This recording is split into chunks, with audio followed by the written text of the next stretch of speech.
हमारी जो हिमाचल की ऑडियंस है वो तो आपको देखते समझ गई होगी ये बंदा हिमाचल से है। मतलब एक तरह से काम नहीं समझते, ऊपर से ऐसे बोल देते हैं कि ये यही करता होगा कि आज भी जब मैं घर जाता हूँ तो मेरी मम्मी पूछती है कि यार वो पूछ रहे थे कि यार क्या करता है लड़का। मैं हंस के बोल देता हूँ मम्मी आप बोल दिया करो कि हाँ फोटोग्राफर है।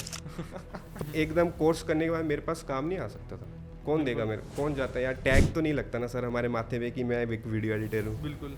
करते करते हमने 7 गाने भी एडिट किए हैं, शूट किए हैं खुद। एक दिन में 3 गाने शूट किए हमने। तो वो उसमें हमने एक महीने में कम से कम 4-5 लाख रुपया कमा लिया। अच्छा। एक ही महीने में। आपने अपने इंस्टा की प्रोफाइल पे वो एक छोटा सा व्लॉग भी बना रखा है विक्रांत मैसी के साथ। ओके। तो वो बेसिकली मेरे जीजू ही लगे। तो इस फील्ड के अंदर कितना ग्रो किया जा सकता है? सर ग्रो इस फील्ड में इतना किया जा सकता है कि 1 साल में मस्टैंग ले आओ आप।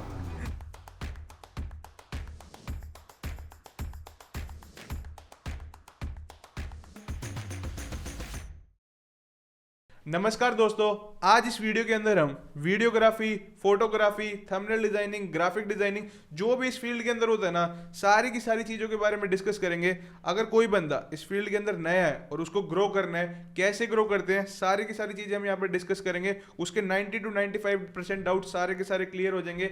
ऐसा मैं इसलिए कह रहा हूँ क्योंकि हमने यहाँ पर एक एक्सपर्ट को बुलाया है जिनको इस फील्ड के अंदर 6 साल से भी ज़्यादा का एक्सपीरियंस हो चुका है। तो मैं सबसे पहले स्वागत करूंगा अनिल जी का। अनिल जी, स्वागत है आपका सबसे पहले हमारे शो पर। Thank you so much sir, आपने मुझे यहाँ पे इनवाइट किया, ये अपना मेरे को एक प्लेटफॉर्म दिया आने का। Thank you so much. तो अनिल जी, इस वीडियो को हम स्टार्ट करें, सबसे पहले आपकी टोपी बहुत प्यारी लग रही है, तो इस टोपी के बारे में थोड़ा बताइए। सर इस टोपी से मेरा मतलब हमारा जो हिमाचल का कल्चर है वो जुड़ा हुआ है।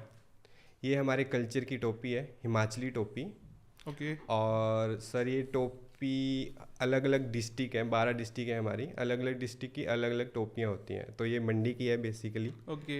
आप सर्च करोगे तो आपको टोपियों के बारे में भी पता चल जाएगा। तो हमारी जो हिमाचल की ऑडियंस है वो तो आपको देखते समझ गई होगी ये बंदा हिमाचल से है। इसका इसी बात से लिंक भी है। ओके। मैंने क्यों डालनी है और क्यों मैं अभी डालता हूँ, मेरे को पसंद क्यों इतना हो गया कि यार इसको डालना भी चाहिए। रिसेंटली कुछ टाइम से मैं यहीं पंजाब में शूट करता था, तो मैं नहीं डालता था क्योंकि नया बंदा जब एक अलग कल्चर में जाता है तो थोड़ा डरा होता है, सहमा हुआ होता है। तो स्टार्टिंग में तो मैंने नहीं डाली, लेकिन रिसेंटली कुछ टाइम से मैंने डालना स्टार्ट किया। तो मेरे दोस्तों ने मेरे को थोड़ा पोक करना स्टार्ट कर दिया हल्का हल्का कि क्यों डाल रहा है ऐसे ही। मतलब उन्होंने शायद पता नहीं किस वे में वो चीज़ बोली है, बट मेरे को था कि नहीं है भाई, मेरा कल्चर है। और अलग चीज़ में इसलिए कनेक्ट कर पाया क्योंकि मेरे को अपने लोग, अपने आसपास के लोगों को मैं डायरेक्ट पूछ नहीं सकता हाँ भाई आप हिमाचल से हो, हर कहीं जाके जब मैं शूट्स करता था। तो मेरे को ये एक आइडिया है कि चलो मैं एक टोपी लगाऊंगा अपनी हिमाचली, जो हिमाचली होगा वो आएगा और मेरे से हाथ मिलाएगा, हाँ भाई कहाँ से हो। तो मैं अपनी पहाड़ी लैंग्वेज में बोला हाँ भाई कहाँ से हो, कितने थे तुम। तो मतलब वो बहुत से बंदे मुझे मिले भी वैसे। ओके। टोपी लगाने के बाद मुझे कम से कम ऐसा कोई शूट नहीं गया होगा मेरा जिसमें मुझे हिमाचली बंदा नहीं मिला हो, और वो खुद आके बात करते हैं तो आपस में कन्वर्सेशन होते तो खुश हो जाता हूँ। इसलिए मैंने ये हिमाचली टोपी लगाई हुई है क्योंकि ये मेरा कल्चर है और अपने कल्चर को सभी से प्यार। एक बंदा जब देखता है कि अपना ही बंदा है तो उसको अंदर से अलग ही एक्साइटमेंट होता है कि मैं जाके उससे बात कर लूँ। बिल्कुल सर, अलग ही मजा आता है क्योंकि आप एक अनजान जगह जब जाते हो तो अपने लोग जब मिल जाते हैं तो अलग खुशी भी होती है और एक भरोसा भी होता है कि मैं अकेला नहीं हूँ यहाँ पे। बिल्कुल बिल्कुल जी सर। तो हिमाचल के अंदर और भी बहुत सारी जगह है, तो वहाँ पे काफ़ी फेमस एक जगह है बाबा बालकनाथ करके, तो आपको उसके बारे में कुछ पता है? सर बिल्कुल ज़रूर, क्योंकि बाबा बालकनाथ जी का जो मंदिर है वो ऐसे है जैसे कि पहाड़ है, पहाड़ के ऊपर वो मंदिर है, मेन मंदिर देवरसिद्ध बाबा बालकनाथ, और उसके ठीक नीचे मेरा घर है। अच्छा। ठीक नीचे, मतलब हम बोलते हैं कि हम बाबा बालकनाथ जी के चरणों में रहते हैं। बिल्कुल बिल्कुल। हाँ जी। जबोला मेरे गांव का नाम है। एक छोटे से गांव से मैं आया हूँ हिमाचल के, और जो बाबा बालकनाथ जी का मतलब एक चरण गंगा बोलते हैं, एक छोटी सी नदी है, नदी नहीं बोल सकते, मतलब झरना टाइप है थोड़ा सा। वो पानी जो है बाबा बालकनाथ जी का पानी हमारे घर में से साथ में होके जाता है। ओके। हाँ, तो मतलब भक्त हैं अच्छे बाबा बालकनाथ बाबा जी के। का आपके ऊपर हाथ है पूरा का पूरा, एक पूरा हाथ है। मतलब मैं ये नहीं बोलता कि मैंने बहुत कुछ कर दिया है, मैं बहुत कुछ करना चाहता हूँ अपनी फील्ड में, और मैं जो चीज़ मैं नहीं एक्सपीरियंस कर पाया मतलब जो मेरे साथ स्ट्रगल हुआ है, जो भी मेरे साथ मिसबिहेविंग हुई है कहीं भी, वो मैं नहीं चाहता कि किसी और के साथ हो। बिल्कुल। इसलिए मैं शायद आपने मुझे बोला और मैं आ गया कि चलो ठीक है, मैं एक कॉमन मैन हूँ सर, कॉमन मैन हूँ, नीचे से उठा हूँ, अभी भी नीचे ही हूँ, बट मैं स्ट्रगल कर रहा हूँ धीरे धीरे इस फील्ड में। मैं चाहता हूँ कि वो जो लोग अभी इस वीडियो को देख रहे हैं, जो हमारे नए भाई जो भी जिन्होंने प्लान किया है कि हम फोटोग्राफी या वीडियोग्राफी करेंगे, तो उनके साथ कुछ ऐसी चीज़ें ना हो। पता है क्या होता है, कॉमन मैन की जो पूरी की पूरी लाइफ होती है ना, उससे ही हमें पूरा का पूरा सीखने को मिलता है। अब जो बड़े क्रिएटर पहुंच चुके हैं कि बहुत टॉप पे हैं ऐसे, तो वो बड़े से बड़े को इंटरव्यू करते हैं। अब जिसने स्टार्ट करना है उनकी बात कोई नहीं करता।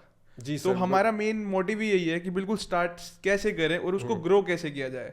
तो कॉमन मैन बहुत कुछ बदल सकता है। तो आप पूरा का पूरा वीडियो एडिटिंग के अंदर अपना एक्सपीरियंस शेयर करिए, ताकि जो नया अपकमिंग है या जिनको 1 2 3 4 साल का एक्सपीरियंस हो चुका है, वो कैसे और अपने आप को बूस्ट कर सके। जी सर, ज़रूर सर। इसके पीछे मैं अपने स्टार्टिंग के बारे में बताता हूँ कि मैंने स्टार्ट कहाँ से किया। देखो, वीडियो एडिटिंग ऐसा कोई सपना तो नहीं आएगा किसी को कि हाँ भाई कल मैं उठूंगा और मैं वीडियो एडिटिंग करना शुरू कर दूंगा, कि मेरे दिमाग में ऐसा कुछ नहीं था। बचपन से धीरे धीरे ये शौक बनता है। फोटोग्राफी का शौक था, मैं पेड़ों के, चींटियों के, पता नहीं किस किस चीज़ के फ़ोटो खींच के डाल देता था। ऐसे ही। और पिक्स आर्ट होता था फ़ोन पे हम सारी चीज़ें करते थे। लैपटॉप हमारे पास नहीं होता है, उस टाइम नहीं था हमारे, मतलब आसपास के लोगों को कुछ पता नहीं था उस चीज़ के बारे में क्या चल रहा है। मेरी फैमिली को एटलीस्ट ऐसा कुछ पता नहीं क्या चीज़ें हैं, कुछ नहीं। तो पिक्स आर्ट में ऐसे फ़ोटो एडिट करने, लोगों को भी देने, बना बना के एडिट करने, तो ऐसे ऐसे धीरे धीरे करके मतलब वो अंदर भरता गया कि ऐसा करना है कुछ। बिल्कुल। बस फिर जैसे ही +2 पास हुई और उसके बाद कॉलेज, पूरा इधर उधर से फैमिली का सबका आ गया कि नहीं नहीं अभी तो पढ़ाई करनी पड़ेगी, इंजीनियरिंग करनी पड़ेगी, डॉक्टर ऐसा वैसा। ये सब करते करते मैं पहुंच गया इंजीनियरिंग करने। अब आपने सोचा होगा कि मैं पहुंच गया होऊंगा एडिटिंग के किसी कोर्स में। बिल्कुल, नहीं, मैं यही सोच रहा था कि आर्मी का छोड़ के कि एडिटिंग का कोर्स करना चाहिए वो चीज़। इसके पीछे भी एक लॉजिक है कि वही भेड़ चाल में मैं चला गया इंजीनियरिंग करने। इंजीनियरिंग करके आया वापस, 1.5 साल 2 घर पे ऐसे बिताए। और वो क्यों बताए, उसके पीछे एक कारण था कि मेरे फादर बोल रहे थे कि बीटेक करो, और मुझे सर बीटेक बिल्कुल नहीं करनी थी। मैं नहीं चाहता था कि मेरी फैमिली का 7-8 लाख रुपया बीटेक में वो हो जाए, क्योंकि वो दिल से नहीं करता। क्योंकि एक किक आ चुकी थी, जैसा आपने बोला कि वो अंदर से एक किक आ चुकी कि यही करना है। तो फिर मेरे मास्टर जी हैं मुंबई में, वो वहाँ पे उनके अच्छे अच्छे फ्रेंड हैं जी, सोनिक चैनल में उनके एक अच्छे दोस्त हैं। तो उन्होंने ऐसा बताया, हाँ उन्होंने मेरे को बताया है कि आप करवा दो, मेरे पापा से बात की, करवा दो, कोई बात नहीं, इन फ्यूचर मैं हेल्प करूँगा और हम साथ हैं, अगर जो बच्चा करना चाहता है उसको करने दें। और मेरे फादर साहब ने मेरा मतलब साथ दिया उस बात में कि ठीक है चलो, मेरा निक नेम है अनु है, बोले ठीक है बेटा अनु, जो तेरे को करना है कर, पर आज से कुछ साल बाद तुम ऐसा गिल्टी फील मत करना कि तू कुछ नहीं कर पाया है, तुझसे हुआ नहीं, या जो भी है, या हमें मत करवाना ऐसा फील। मतलब तू अपनी फील्ड में अगर तेरे को लगता है तू बेस्ट कर सकता है तो तू कर। बिल्कुल। बस वही सब हुआ। तो फिर मैं 3-4 महीने के अंदर मैंने सर्च किया। अब सबसे मेन आ जाता है कि ठीक है, मैंने घर वालों को बोल तो दिया कि मैं वीडियो एडिटिंग फोटोग्राफी करूँगा, तो फिर करूँगा कहाँ। सबसे मेन चीज़ कि आप शौक तो आ गया है कि छोटी छोटी, बट एक प्रोफेशन में कन्वर्ट करना शौक को, वो कैसे होगा। और आपको पता होगा सर कि अभी हिमाचल है, अच्छी जगह भी है, सिटी प्लेसेस भी हैं, बट हम जो है हम आए एक छोटे से गांव से। वहाँ पे आसपास एक एडिटिंग फोटोशूट ये कुछ मतलब नहीं रखते लोग, उनको बस पता है कि फोटोग्राफर है।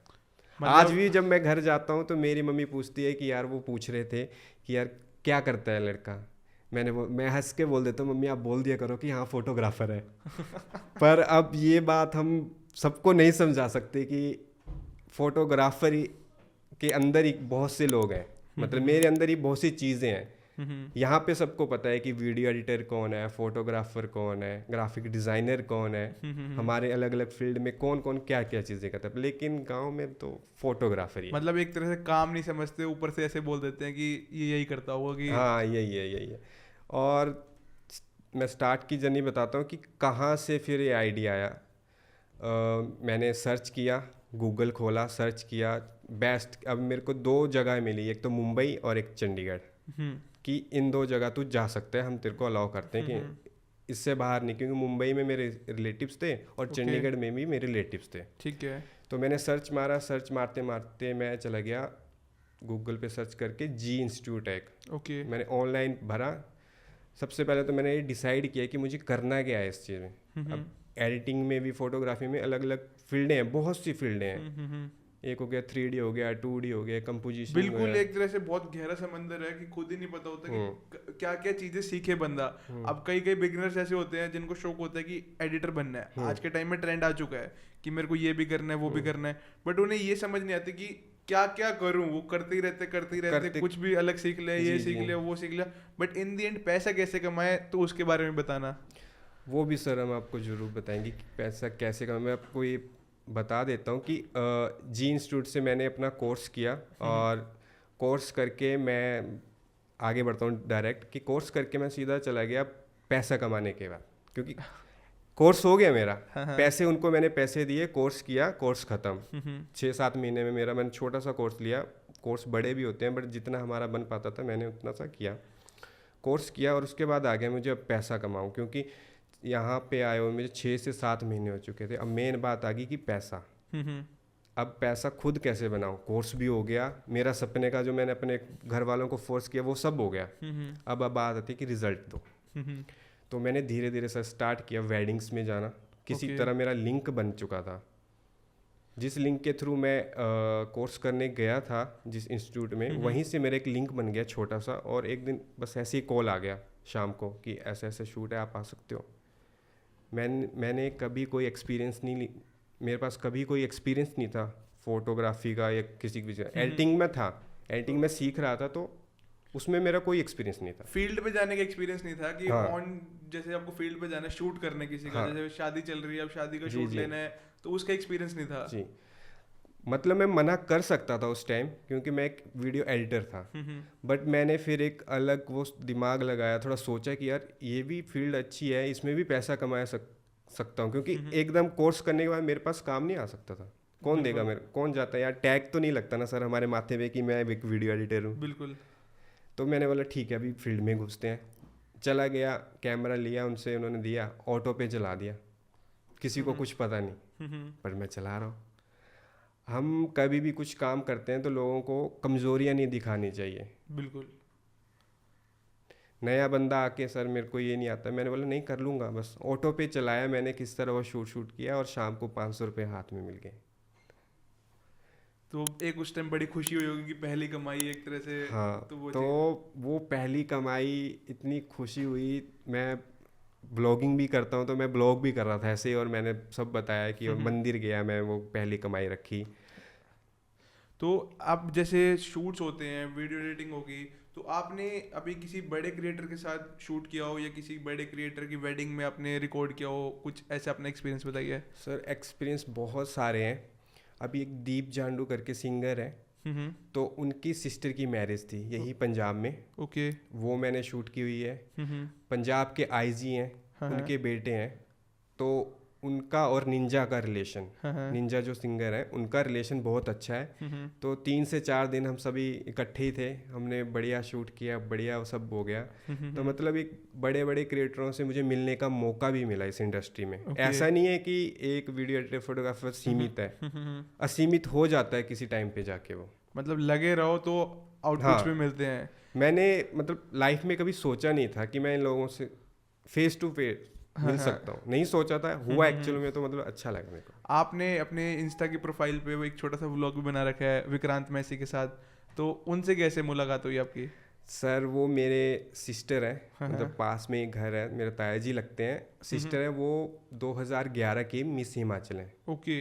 हाँ जी, तो वो मॉडलिंग और वो सब करते हैं, उन्होंने सीरियल मूवीज़ की हैं, तो उनका कनेक्शन विक्रांत मैसी जी से बन गया। ओके। तो वो बेसिकली मेरे जीजू ही लगे। आपने वही क्लिप देखी होगी जिसमें मैंने बोला लगा जीजू जी आई प्लीज 1 मिनट देखना जरा।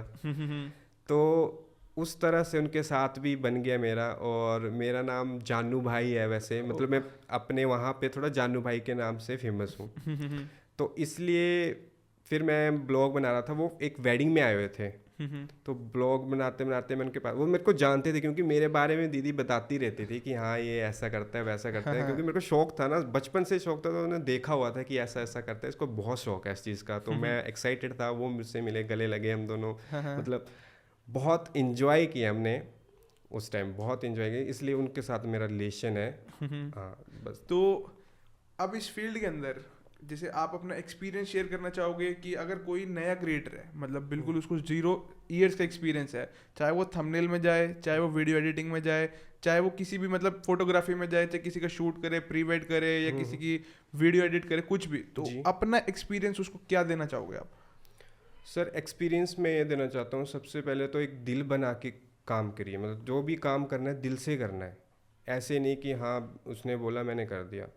आप, कई बंदे ऐसे हैं जो सोचते हैं कि यार ये छोटा काम है, ये मैं नहीं पकड़ूंगा, यहाँ बड़े पैसे मिलेंगे, वो काम पकड़ूंगा, और इसी चक्कर में एक नया बंदा रह जाता है, वहीं रह जाता है।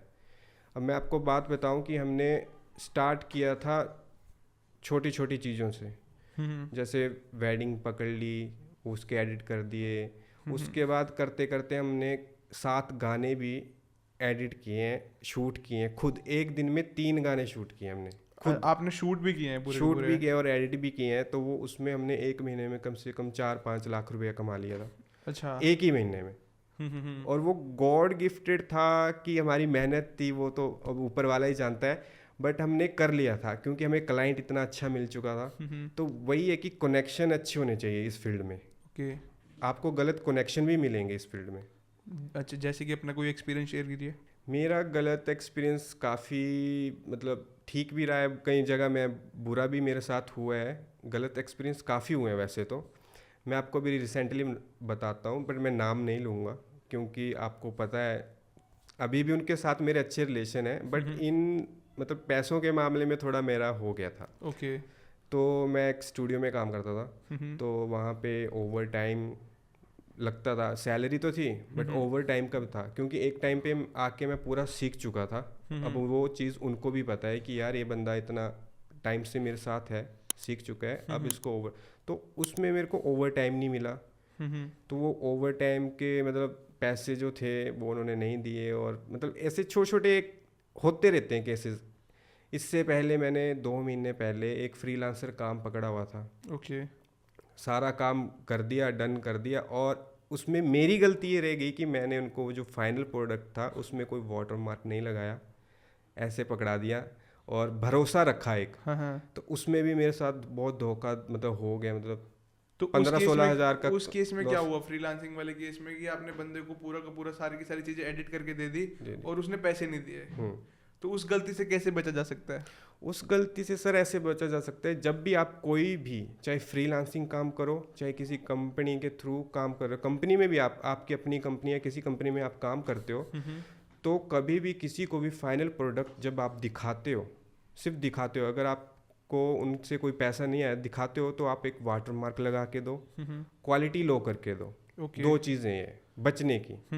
हाँ, इससे क्या होगा कि मतलब अगर आप वाटर मार्क लगा के दोगे तो वो कहीं अपलोड नहीं कर पाएगा, कहीं अपलोड नहीं कर पाएगा, जब उसकी पेमेंट वो आ जाएगी खुद ही नहीं करेगा सर। जब उसकी पेमेंट आ जाएगी तो वाटर मार्क रिमूव वाली वीडियो उसको एचडी क्वालिटी में भेज दो, फिर फाइनल प्रोडक्ट आप दे सकते हो। इससे क्या हुआ, वाटर मार्क लगाने से कि आपने अपना काम भी दिखा दिया कि मैंने सारी की सारी चीजें कर दी, और वो कहीं अपलोड भी नहीं कर पाएगा। जब पेमेंट आ जाएगी तो वो इजीली आप उसको पूरा का पूरा वाटर मार्क हटा के दे दोगे और वो कहीं पे भी अपलोड कर पाएगा। जी सर। तो इस फील्ड के अंदर कितना ग्रो किया जा सकता है? सर ग्रो इस फील्ड में इतना किया जा सकता है कि 1 साल में मस्टैंग ले आओ आप। ज़्यादा भी ला सकते हो, पर मेरा सपना मस्टैंग तक है। ओके। हाँ, तो मतलब कैसे मतलब रीच आउट किया जाए अलग अलग बंदों को? जैसे आपने स्टार्ट किया, आपने अपना एक्सपीरियंस बताया कि आपने कहीं से कोचिंग करी, फिर उसके बाद आपके लिंक्स बन गए, वो आपकी एक किस्मत थी कि आपके लिंक्स बन गए। बट आज का ज़माना है, लोग घर बैठे बैठे काम करना चाहते हैं, घर से ही काम करना चाहते हैं, कि जैसे वीडियो एडिटर्स हो गए तो वो चाहेंगे कि मेरे को घर बैठे बैठे ही क्लाइंट मिल जाए। तो कैसे क्लाइंट्स को रीच आउट किया जाए, कितने प्लेटफॉर्म्स हैं, कैसे किया जाए? किसी को प्री वेड करना है, मतलब जैसे डेटा आ जाए, जैसे शूट हो गया, शूट का डेटा आ जाए, तो कैसे क्लाइंट्स को टारगेट किया जाता है? सर इसमें मेरा जहाँ तक एक्सपीरियंस रहा है, मेरा मानना है कि ऑनलाइन ज़्यादा हम किसी से कनेक्ट ना करें, ऑन ग्राउंड करें। ऑन ग्राउंड में ऐसा है कि आप फेस टू फेस जब बंदे को जानते हो तो आप कभी भी जाके पुट आउट कर सकते हो कि सर ऐसा नहीं हुआ है, या आपने मेरे को ऐसी पेमेंट देनी है या नहीं दी है, टाइमली दे दो, जो भी है। मतलब एक बेसिकली हम कर क्यों रहे हैं ये चीज़, मेन बात तो पैसों की है, पैसों की, और थोड़ा सा शौक है बंदे का, शौक के पीछे पीछे ये चीज़ें हो रही हैं। तो इसमें बस यही है कि ऑनलाइन अगर बंदे ज़्यादा काम पकड़ते हैं, अच्छा चल रहा है सर, अच्छा चल रहा है, ऑनलाइन प्लेटफॉर्म बहुत है। आप ऐप्स देख लो, गूगल पे फ्रीलांसिंग ऐप को, अलग अलग तरह की ऐप्स हैं, डिजिटल मार्केटिंग की कंपनी वो खुद से फ्रीलांस मतलब हायर कर लेती है। फ्रीलांस वर्क बहुत है इस मार्केट में। डिजिटल मार्केटिंग में जब चले जाओ, ऐड एडिट कर लो, वेडिंग एडिट कर लो, प्री वेडिंग एडिट कर लो, मूवीज़ एडिट कर लो, शूट्स कर लो, बहुत कुछ है। तो कैसे कनेक्ट किया जाता है क्लाइंट को सर देखिए, मेरे तो स्टार्टिंग से ऐसा रहे कि मेरे कनेक्शन बने रहे। अब एक कनेक्शन बना है किसी के साथ, तो वो आगे से आगे जब मैं उस चीज़ को कर रहा होता हूँ तो 4 बंदे और आते हैं, तो उनसे कनेक्शन बन गया। फिर उन चारों के पास जब मैं जाता हूँ तो 4 और लोग आते हैं, तो ऐसे ऐसे करके मेरे लिंक्स बने हैं। अभी उनको मेरे से कुछ काम होता है तो मैं उनका काम कर देता हूँ, जब मेरे को उनसे कुछ काम होता है मैं उनका काम कर देता हूँ। जैसे कि मान लो कि मेरे पास कोई क्लाइंट आया है, हैप्पी आ गया, मेरे पास कोई वेडिंग आई है, 7-8 लाख की वेडिंग आई है, तो अब मैं अकेले तो नहीं संभाल पाऊंगा, क्योंकि अकेला मैं सब कुछ नहीं कर सकता।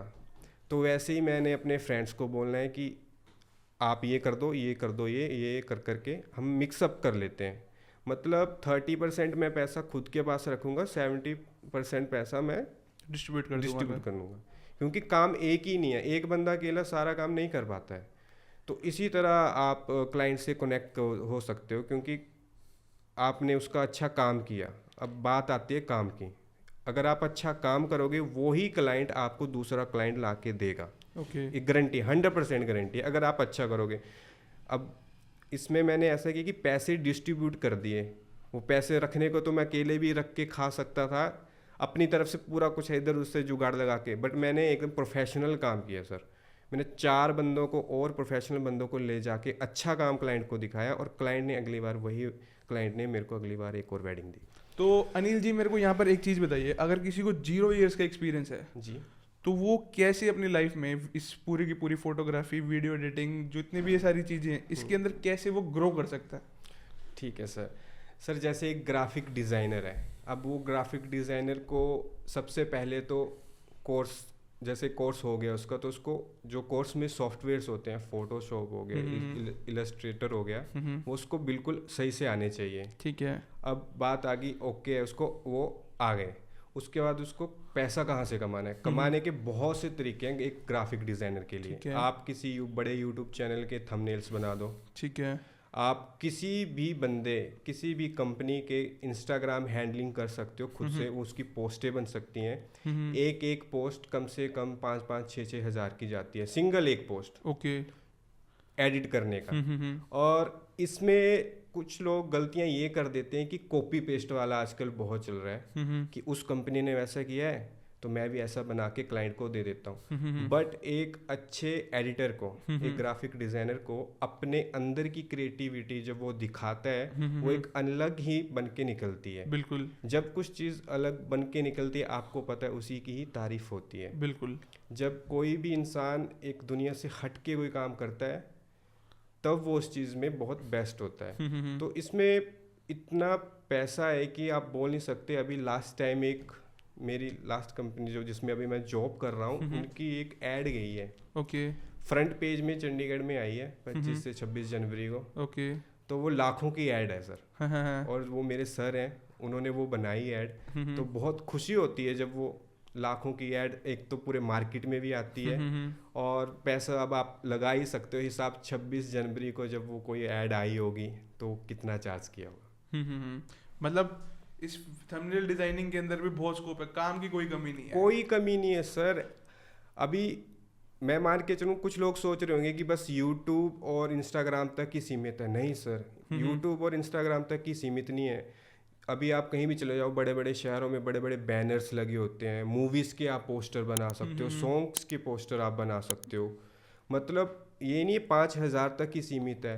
50-50 हज़ार के पोस्टर बनते हैं, सिर्फ डिज़ाइन करना है। एक डिज़ाइनर को, ग्राफिक डिज़ाइनर को डिज़ाइन करना है। मूवी का पोस्टर लाखों लाखों में बिकते हैं सर। लोगोस भी बनते हैं ब्रांड्स के लोगोस बहुत कि वो चीज़, अब जैसे किसी का इवेंट करवाना हो, जैसे अभी चंडीगढ़ में पीछे ही किंग आया था, तो वो पूरा का पूरा बैंगर अलर्ट का पूरा पोस्टर देखने में इतना अच्छा लग सर रहा था। वो सारा काम एक ग्राफिक डिज़ाइनर ही करता है, और उसने कम से कम ज़्यादा नहीं 5-6 लाख रुपए ग्राफिक डिज़ाइनर को दिए होंगे, क्योंकि वो इतना सारा ब्रांडिंग वो डिज़ाइन करेगा। पूरा दिमाग लगाना पड़ता है कि किस तरह से वो चीज़ डिज़ाइन होगी। तो कमी कोई नहीं है इस चीज़ में।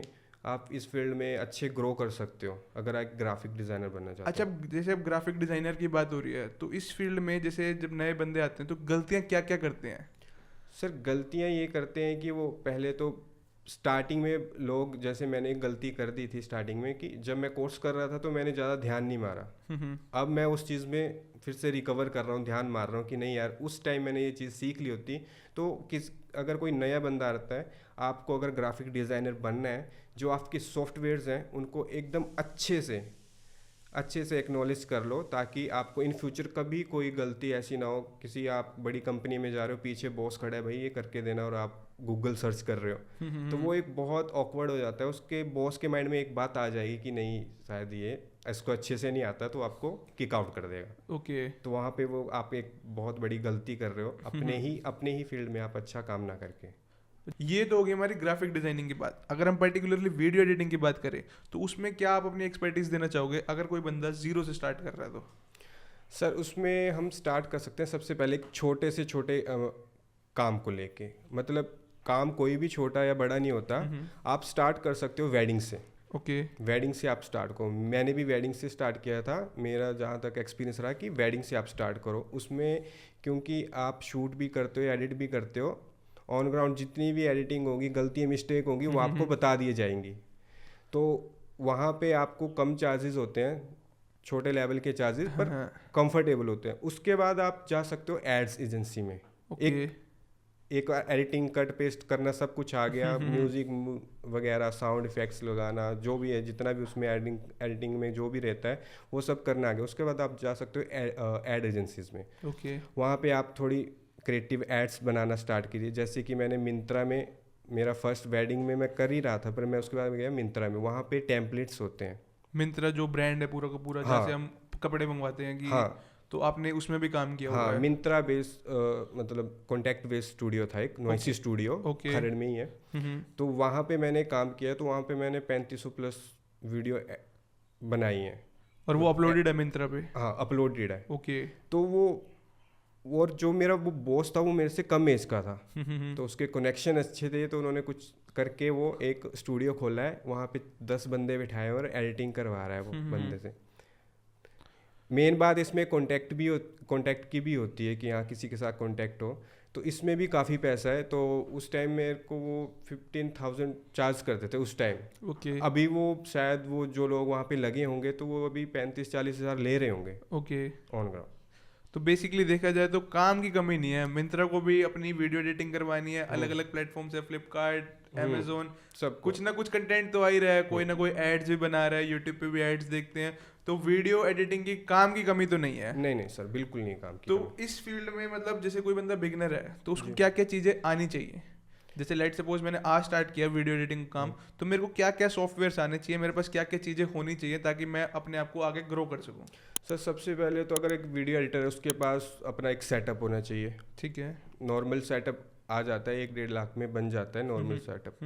वो होना चाहिए। सॉफ्टवेयर की उसको अच्छी नॉलेज होनी चाहिए, प्रीमियम प्रो, आफ्टर इफेक्ट्स की बढ़िया नॉलेज हो, तभी वो एक एडिटिंग कर पाएगा, नहीं तो नहीं।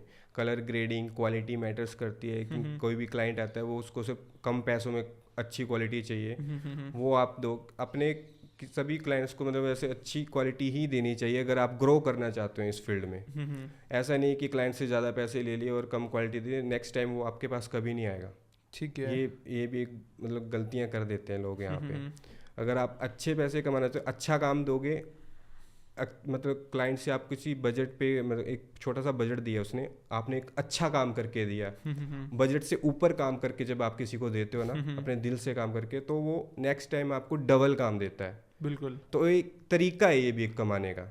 ओके। इस चीज़ जैसे आपने बोला कि 1.5 लाख रुपए तक का सेटअप होना चाहिए, बट हर कोई अफोर्ड नहीं कर पाता, तो उसको कैसे करना चाहिए, अपनी जर्नी आगे कैसे बढ़ानी चाहिए?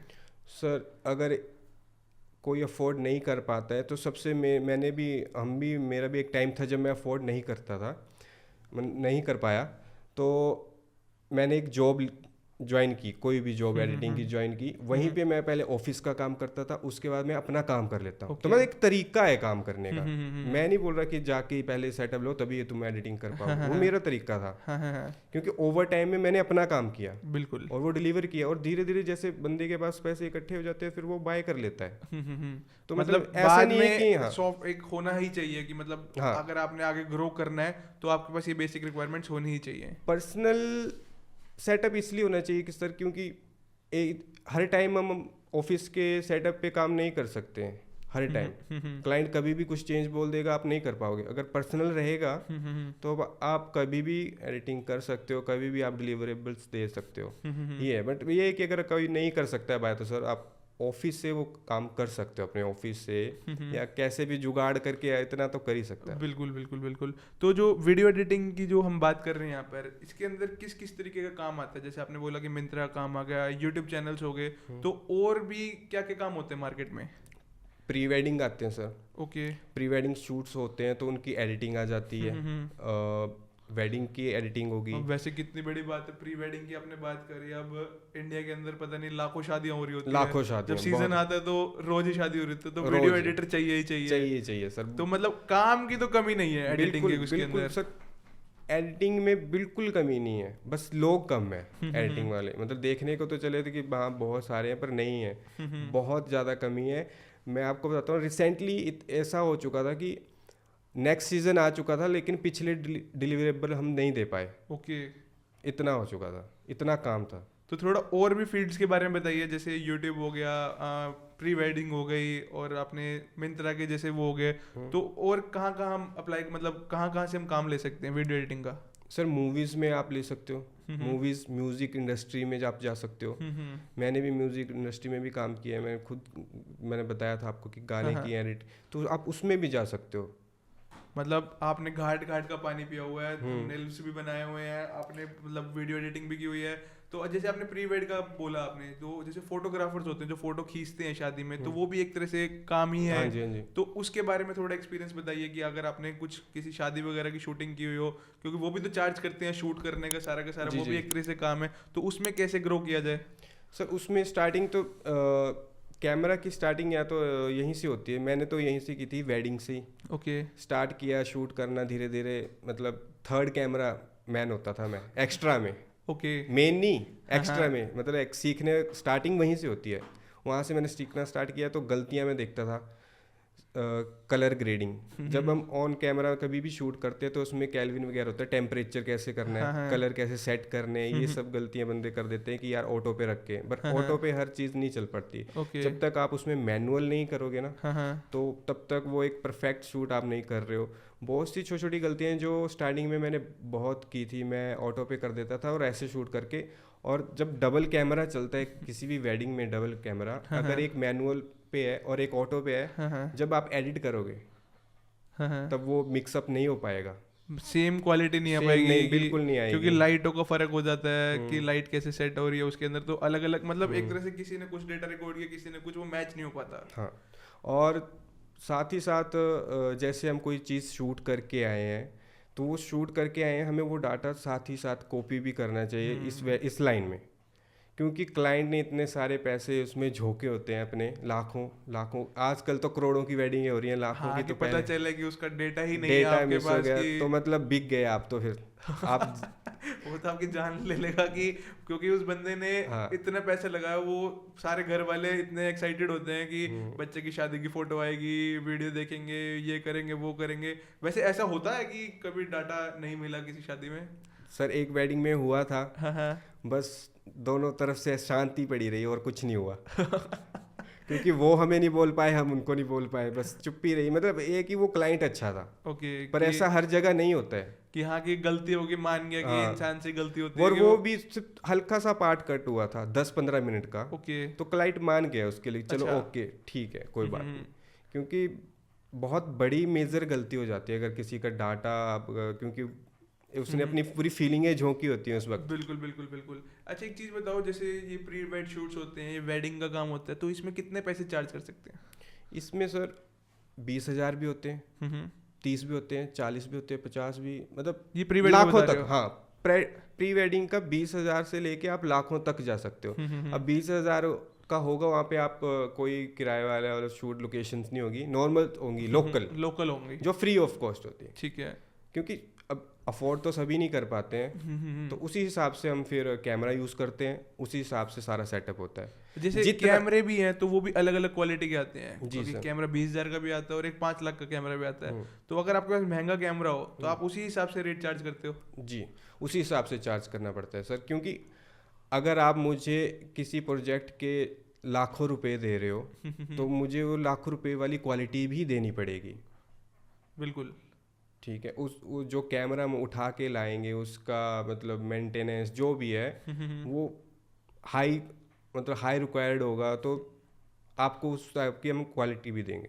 बिल्कुल। अगर कोई छोटा बजट का है तो उसमें छोटा कैमरा चल जाता है, क्योंकि उनको भी पता है कि हमारा बजट छोटा है, तो उन्होंने, क्योंकि फीलिंग सबकी हमें कैप्चर करनी है। ऐसा तो है नहीं कि हम हाई लेवल के प्रोजेक्ट्स की करनी है, छोटे प्रोजेक्ट्स भी मेन होते हैं, तो वैसे ज़्यादातर पैसा छोटे प्रोजेक्ट्स में ही होता है। ओके। क्योंकि बोलते हैं ना कि बूंद बूंद करके वो घड़ा भर लेते हैं, वो वाला हिसाब। लोग छोटे चीज़ें बहुत छोड़ देते हैं, जहाँ तक मैंने अपनी इस जर्नी में देखा है ना, कि छोटे छोटे छोड़ देने, बड़े बड़े पकड़ने। वो बड़े बड़े को आने में टाइम लगता है। जब तक आप छोटे छोटे इकट्ठे नहीं करोगे तब तक बड़े आपको नहीं मिल पाएंगे। बिल्कुल, क्योंकि एक्सपीरियंस बढ़ता रहता है ना छोटे छोटे में। जैसे आपने किसी का शूट कर दिया तो आज उसको आपको एक्सपीरियंस मिल गया, अगला शूट किया तो फिर एक्सपीरियंस मिल गया, फिर इतना एक्सपीरियंस इकट्ठा हो जाता है कि आप एक बड़ा शूट कर सकते हो। जी, तो वो चीज़ है। तो मतलब तीनों जगह ही पैसा है। आपने जैसे बताया कि ग्राफिक में भी जैसे लोगो बनाना, उसमें भी लाखों रुपए चार्ज हो जाते हैं। वीडियो एडिटिंग के अंदर अलग अलग तरीके की वीडियो एडिट्स होती हैं, तो उसमें भी पैसे चार्ज हो जाते हैं।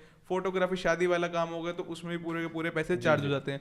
तो अब मेरे को आप अपनी जो आपने तीनों जगह काम किया हुआ है, पूरा का पूरा आपने अपनी मतलब 6-7 साल लगा रखे हैं इस पूरी जर्नी के अंदर, तो आपने बहुत सारी चीजें सीखी होंगी। तो मेरे को अपना पूरा का पूरा एक्सपीरियंस बताओ, ताकि कोई नया यूजर है वो कोई गलती ना करे। मतलब एक होता है ना कि आज मैंने स्टार्ट किया, आज मेरा ग्राफिक डिजाइनर बनने का मन कर रहा है, कल मेरा थंबनेल एडिटर, मतलब कल मेरा मतलब वीडियो एडिटर बनने का मन कर रहा है, तीसरे दिन मेरा फोटो शूट करने का मन कर रहा है। क्योंकि लोग फंस जाते हैं, फिर एक चीज को पूरा का पूरा स्किल नहीं कर पाते। तो उस केस में आप क्या कहना चाहोगे? सर उस केस में देखो, एक जो क्रिएटर होता है वो क्रिएटर दिल से बनता है और उसको हर चीज़ आनी चाहिए। मैं आपका पॉइंट क्वेश्चन अलग है, पर मैं आंसर उस हिसाब से देता हूँ। अब जब मैं एडिट करता था ना, तो जो शूट्स होते थे वो मेरे को अच्छे नहीं लगते थे, क्योंकि एक क्रिएटिव बंदा होता है ना, वो अंदर से अपने वो लाते कि यार अगर ये ऐसा होता ना, ये शूट ऐसे हुआ होता तो मैं ऐसा कर पाता, ऐसे मोल्ड कर सकता। तो ये सब लोग मतलब चीज़ें, एक वीडियो एडिटर, एक फोटोग्राफर, एक ग्राफिक आपस में लिंक है सर, लिंक्ड है सर। इसलिए मैंने ये तीनों चीज़ें की हैं। और जहाँ तक मेरा ख्याल है कि मोस्टली लोग सभी ये चीज़ें सभी करते हैं, क्योंकि मैंने देखा है जो मेरे ग्राफिक डिज़ाइनर है उनको भी वीडियो एडिटिंग आती है, उनको शूट भी आता है। इस फील्ड में अगर आपको बॉस बनना है तो आपको हर चीज़ आनी चाहिए सर। मेन ये है, क्योंकि पता नहीं कौन सा काम कब उठ के आ जाए। क्योंकि ग्राफिक डिज़ाइनर आज मिस है, तो वीडियो एडिटर उसका काम कर सकता है, फोटोग्राफर भी उसका काम सकता है। आज कुछ शूट हो रहा है आपका, अगर यहाँ पे जैसे कि आज आपका फोटोग्राफर मिस है यहाँ पे, तो आपको ये चीज़ आती है तो ऑफ कोर्स आप कर पा रहे हो ना, ये भी है। तो आप अपनी इस पूरी जर्नी के अंदर 5 लर्निंग ऐसी क्या हमारी ऑडियंस का शेयर करना चाहोगे? सर मैं शेयर करना चाहूँगा कि सबसे पहले तो आप कभी भी अब कोई काम करते हो फ्री मत करो। अपनी एक वैल्यू बना के रखो, कभी किसी का फ्री काम मत करो। दूसरा है कि हमेशा जो ट्रेंडिंग में चल रहा है उसके साथ चलो। ऐसा नहीं कि एक ही लूप का काम कर रहे तो उसी में फंसे रह गए। अपने आप को हमेशा ग्रो करते रहो ट्रेंड के हिसाब से, जो ट्रेंड चल रहा है। और कोई काम छोटा बड़ा नहीं होता है कि हाँ आप बड़ा ही काम पकड़ोगे, छोटे काम भी पकड़ो, अच्छा है। क्योंकि कई बार ऐसा हो जाता है कि आपके पास काम नहीं है, अगर कोई छोटा काम भी आता है आप करो, क्योंकि छोटा करते करते आप ग्रो करोगे। तो ये भी मैंने सीखा है कि यहाँ कोई काम छोटा बड़ा नहीं होता, बस करो जो भी आ रहा है। और एक चीज़ ये है कि क्वालिटी दो, क्वालिटी मैटर करती है आज के ट्रेंड में। आज कोई वो चीज़ नहीं देख पाएगा जिसमें तो ग्लिचेस आ रहे हैं, धुंधली चीज़ें कोई देखना पसंद नहीं करता। आजकल लोग ऐसे हो गए हैं कि उनको चाहिए एकदम clear and point two point cut clarity. अपने मतलब जो भी आप फाइनल प्रोडक्ट निकालते हो उनको एकदम अच्छी क्वालिटी में दो, कॉम्प्रोमाइज़ मत करो क्वालिटी से। इस फील्ड में तो बिल्कुल नहीं। ओके। और आखिरी चीज़ मैं ये कहना चाहूँगा कि अपना पोर्टफोलियो बना के रखो। आपने जितना भी मतलब पास में काम किया हुआ है, अच्छा काम जो बढ़िया गया है, उसका एक पोर्टफोलियो बना के रखो, और ताकि आप किसी भी क्लाइंट को आगे इन फ्यूचर दिखा सको कि सर मैंने ये काम किया हुआ है। तो जब वो क्लाइंट देखता है तो उसको लगता है कि नहीं यार, बंदे ने इस फील्ड में अच्छा काम किया, अच्छा ग्रो किया है, तो मैं इसको ये चीज़ दे सकता हूँ। जी। तो thank you so much Anil ji, आपने अपनी पूरी लाइफ की जर्नी हमारे साथ शेयर करी। आपने ग्राफिक डिज़ाइनर, थंबनेल से लेके सारी की सारी वीडियो एडिटर, फोटोग्राफी, फोटोशूट, सारी की सारी बातें करी कि कैसे हम इस फील्ड में ग्रो कर सकते हैं, कैसे मार्केट काम करती जी है, सर। कैसे इनसे मतलब बचा जाए कि आपका कहीं ना कहीं मतलब एक तरह से लॉस ना हो। तो आपने सारी की सारी चीज़ें बताई। जी। तो मैं अपनी ऑडियंस से ये कहना चाहूँगा, अगर आपको कुछ भी डाउट हो, वीडियो एडिटिंग, फोटोग्राफी, किसी भी इस फील्ड से रिलेटेड कुछ भी डाउट हो, तो मैं नीचे डिस्क्रिप्शन में लिंक दे रहा हूँ अनिल जी का, तो आप इनको कॉन्टैक्ट कर सकते हैं। बाकी हम मिलते हैं नेक्स्ट वीडियो में। Till then have a right path means focus path.